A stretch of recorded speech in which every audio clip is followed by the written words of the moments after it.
Effects of electric current. So let's begin.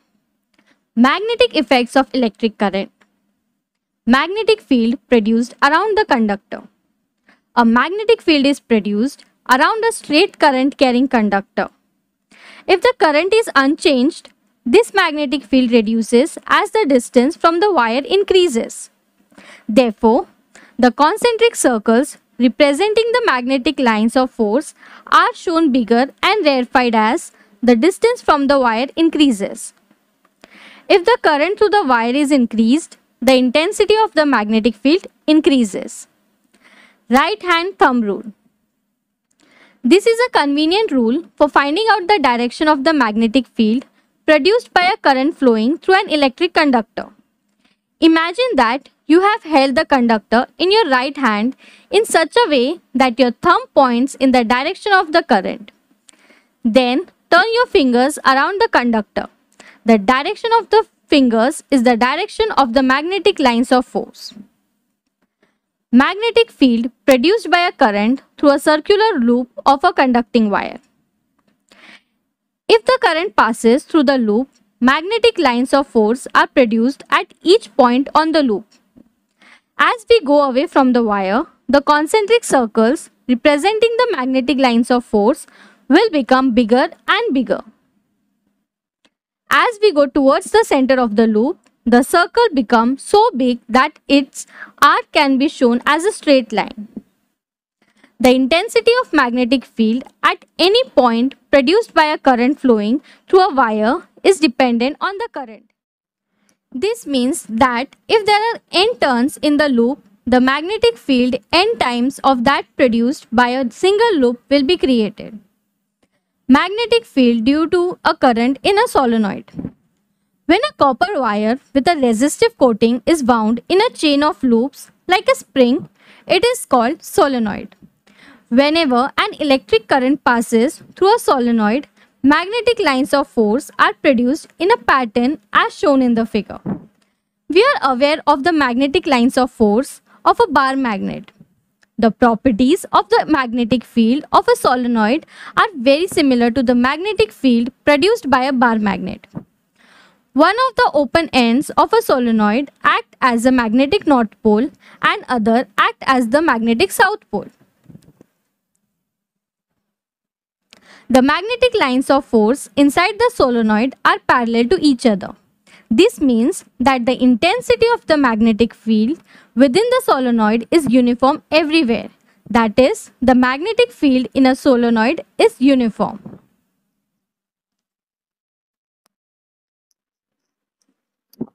Fleming's left-hand rule. According to Fleming's left-hand rule, the left hand thumb, index finger and the middle finger are stretched so as to be perpendicular to each other. If the index finger is in the direction of the magnetic field and the middle finger points in the direction of the current, then the direction of the thumb is the direction of the force on the conductor. Electric motor. A device changing electrical energy into mechanical energy is known as electric motor. Around us in our day-to-day life, an electric motor is a boon. It is used in fans, refrigerators, mixers, washing machines, computers, pumps, etc. Let us study how an electric motor works. Construction.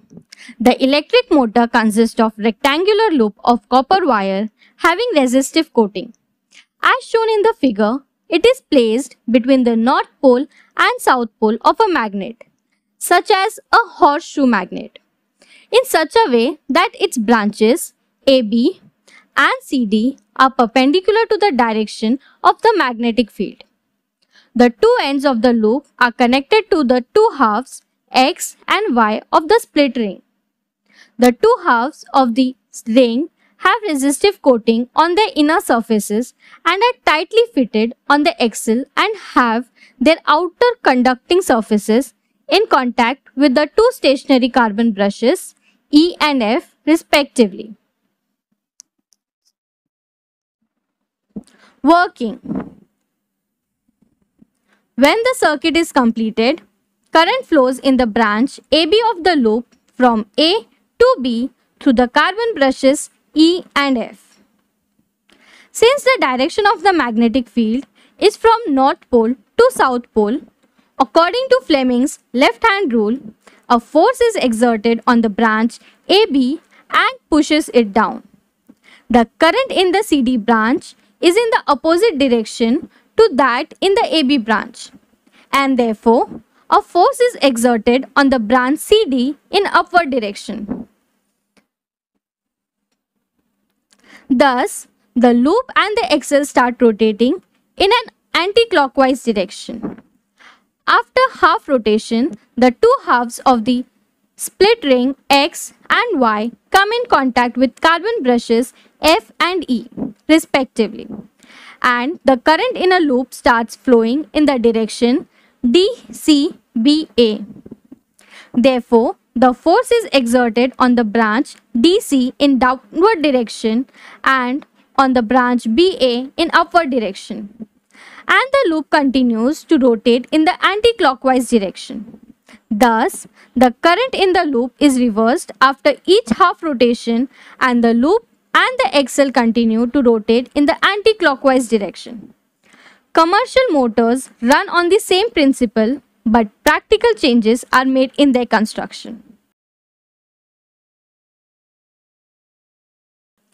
Thank you for watching the Academic Squad.